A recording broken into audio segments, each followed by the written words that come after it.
බලන්න යන්නේ. මාත් එක්ක ගංගාරාම වෙසක් කලාප බලන්න යන්න එන්න. අපි බලමු පාරේ මොනවද අපිට හම්බෙන්නේ කියලා.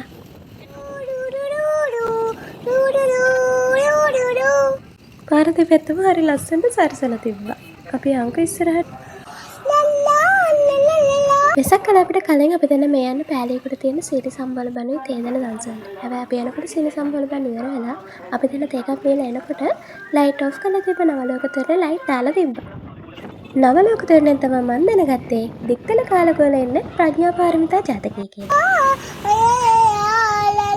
අපි එන ගමන් ඇක්සිඩන්ට් එකකුත් දැක්කා.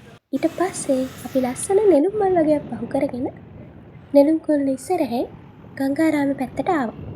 පාරවල් ගොඩකක මේ වගේ බල්බ් දාලා තිබ්බා පාට පාට ඒවා. අනේ හරි ලස්සනයි.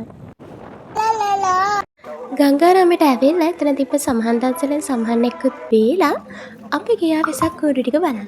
එතනින් තමයි මොකුත් කියන්නේ නැහැ. ඔයාලා වෙසක් කූඩු වල ලස්සන බලන්න.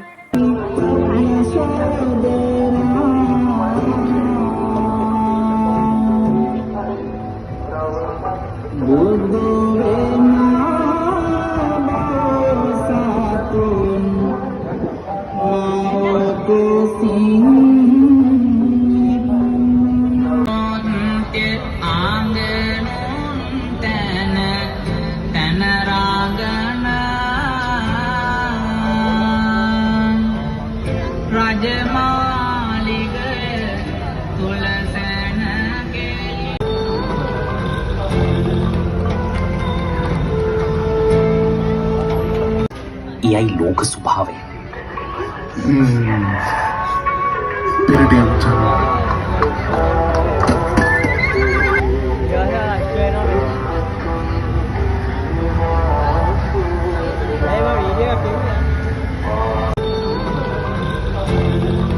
මේ තියෙන අපි බේරේ වැවගාව ගත්ත වීඩියෝ එකක් බලන්න එතන කොච්චර ලස්සනද කියලා. හැබැයි නහය තියාගෙන ඉන්න බෑ. පුදුම ගඳයි. මං හිතන්නේ අපිට කූඩු 3ක් විතර මිස් වුණා. ඒ වුණාට මාරම ලස්සනයි. එයාලා මාරම ලස්සනට වැඩේ කරලා තියෙනවා. ජුනි දෙවෙනිද තමයි අවසාන දවසේ වෙසක් බලන්න ගියේ නැත්නම් අනිවාර්යයෙන් වෙසක් බලන්න යන්න. මේක කොච්චර ලස්සනද කියලා බලන්නකෝ.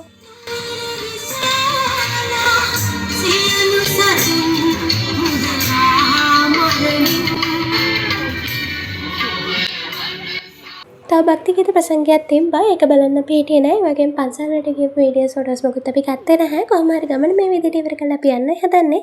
Thank you for watching. like කරන්න, comment කරන්න, share කරන්න. bye bye.